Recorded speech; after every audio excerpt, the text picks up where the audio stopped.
এক ছিল সবুজ বনের ধারে একটা ছোট্ট গ্রাম। সেই গ্রামের পাশেই থাকতো এক দুষ্ট শিয়াল, আর গ্রামের খামারেই থাকতো এক বুদ্ধিমান মোরগ। শিয়ালের একটাই কাজ ছিল সারাদিন মুরগি ধরার পরিকল্পনা করা। কিন্তু মোরগ এতটাই বুদ্ধিমান ছিল যে কখনোই তাকে ধরতে পারত না। একদিন শিয়াল ভাবলো, আজ একটা নতুন বুদ্ধি বের করতে হবে। সে একটা বড় টুপি মাথায় দিল এবং খামারের সামনে গিয়ে বলল, হ্যালো বন্ধুরা, কেমন আছো? আমি নতুন ডাক্তার। আমি প্রাণীদের ফ্রি স্বাস্থ্য পরীক্ষা করি। মোরগ জানালা দিয়ে উঁকি মেরে বলল, ও তাই নাকি? তাহলে আগে নিজের দাঁতগুলো দেখান। শিয়াল মুখ খুলতে তার ধারালো দাঁত দেখা গেল। মোরগ হেসে বলল, ডাক্তার সাহেবের দাঁতগুলো তো শিয়াল শিয়াল লাগছে। শিয়াল লজ্জা পেয়ে দৌড়ে পালালো।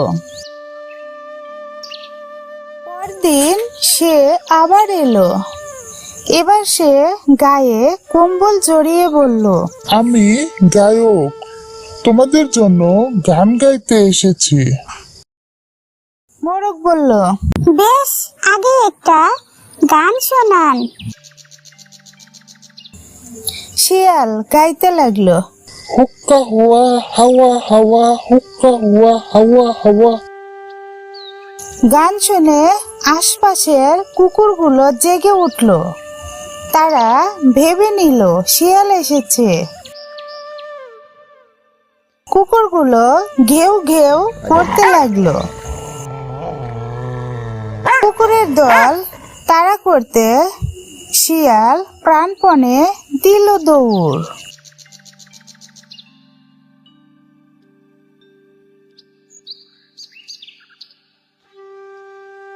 কয়েকদিন পরে শিয়ালের মাথায় আরো একটা বুদ্ধি এলো। সে একটা বস্তা নিয়ে খামারের কাছে এলো। শিয়াল বলল, দেখো বন্ধুরা, আমি তোমাদের জন্য একটা উপহার নিয়ে এসেছি। মোরগ জিজ্ঞাসা করলো, কি উপহার? শিয়াল বলল, মিষ্টি আম। মোরগ বলল, দেখি তো। বস্তার মুখ খুলতেই দেখা গেল ভিতরে শুকনো পাতা। মোরগ হেসে বলল, তুমি কি আম খেয়ে পাতাগুলো এনেছো? শিয়াল আবার ধরা পড়ে গেল। একদিন বনে একটা মজার প্রতিযোগিতা হলো। যে সবচাইতে মজার কৌতুক বলবে সে পুরস্কার পাবে। শিয়াল আর মোরগ দুইজনই অংশগ্রহণ করলো। শিয়াল উঠে বলল, আমি এত দ্রুত দৌড়াই যে নিজের ছায়াকেও হারিয়ে দিতে পারি। সবাই অবাক হয়ে তাকিয়ে রইল। তখন মোরগ বলল, সত্যি? তাহলে কুকুর দেখলে তুমি নিজের ছায়াকে সঙ্গে নিয়ে কেন পালাও? সঙ্গে সঙ্গে সবাই হো হো করে হেসে উঠল।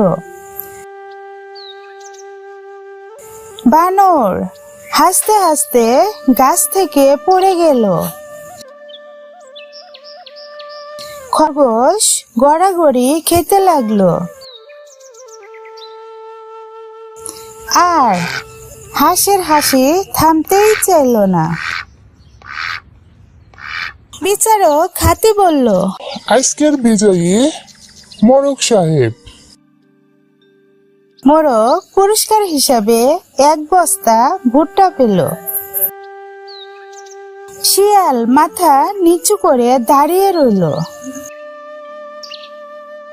তখন মোরগ তার কাছে গিয়ে বলল, বন্ধু, অন্যকে বোকা বানানোর চেষ্টা না করে বন্ধু হলে কেমন হয়? শিয়াল একটু ভেবে বলল, ঠিকই বলেছ, এতদিন শুধু ফাঁকি দিতে গিয়ে নিজেই ফাঁকি খেয়েছি। সেদিন থেকে শিয়াল আর মোরগের মধ্যে বন্ধু হয়ে গেল। তারা একসঙ্গে গল্প করত, খেলতো আর হাসতো। এই গল্পের শিক্ষা, চালাকির চেয়ে বুদ্ধি ও বন্ধুত্ব অনেক বেশি শক্তিশালী।